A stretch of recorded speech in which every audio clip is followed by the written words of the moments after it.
I didn't do an update on this last week because things got on top of me a little bit, but I have finally finished my tarmac, and you can see how it reacts to the light, but it has taken a very long time because you've got to do a little spiral, and then you've got to do another little spiral, and then you've got to do another little spiral, and another one, and another one. And you can't even really get into a rhythm because if they're all the same size, then it starts looking a bit wrong. So you've got to sort of think about it all the time. I quite like how it looks like Astrakhan, that lamb fur that curls round. But this technique is basically the same that you'd use for dapples on a pony. It is used in original Opus Anglicanum as a floor treatment, but when it's used as a floor treatment, it's generally done in two colours and can look a little bit like pizza if it's done in brown. But I've done it in one colour here.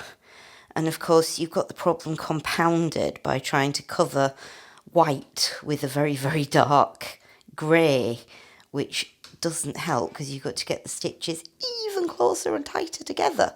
And I started to worry that I was going to run out of the silk I was using. I'm using Armour from De Beers, and the trouble with De Beers is you cannot rely on them to still have a colour if you want to repeat it, because they discontinue things to an irritating rate.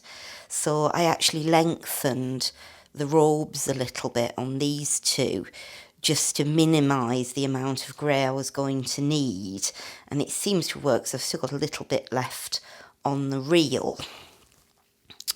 So yes, when I was writing the book, like literally the week after I'd handed the book over to my editor, De Vere discontinued the flesh colour that I'd used throughout the book, and I had to go back and edit the whole damn thing and find the next best colour, which isn't as good as the colour that I wanted to use, which was called Buff, which was the perfect paisley near-death Opus Anglicanum flesh colour.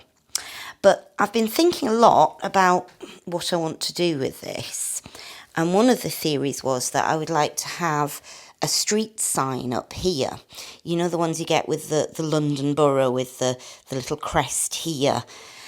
Partly to minimise the amount of underside couching, because there's going to be a lot and it's very, very slow.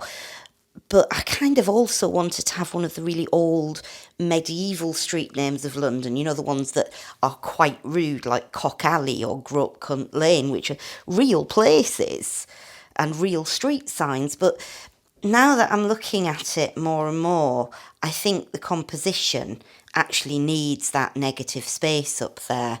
Otherwise, it's going to get too crowded and too much going on. But I've also been thinking about the background, because Neil sent me this lovely copper-coloured passing, which I think I want to use for the bricks on the background.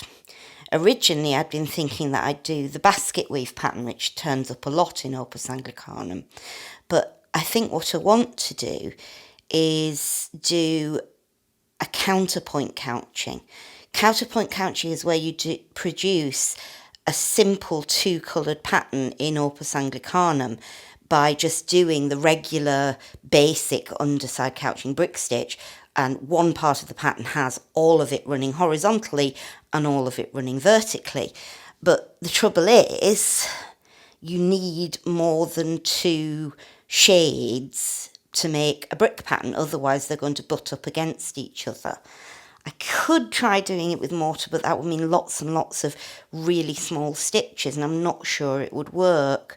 So I've been thinking about it, and I think I might do a more sort of slightly more modern take on the counterpoint couching technique for the background by using the copper passing.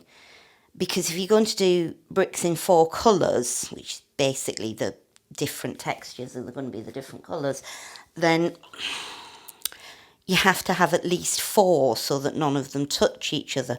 So I'm going to have to use the horizontal and the vertical of original Opus Anglicanum, as well as 2 other basic underside couching textures that turn up in original Opus, which is the diagonal twill and the chunkier brick pattern that's usually made up of 3 rows rather than 1. And I think it might work. The worst that's going to happen is I'll end up pulling some of it out, but I think it's going to be worth a go.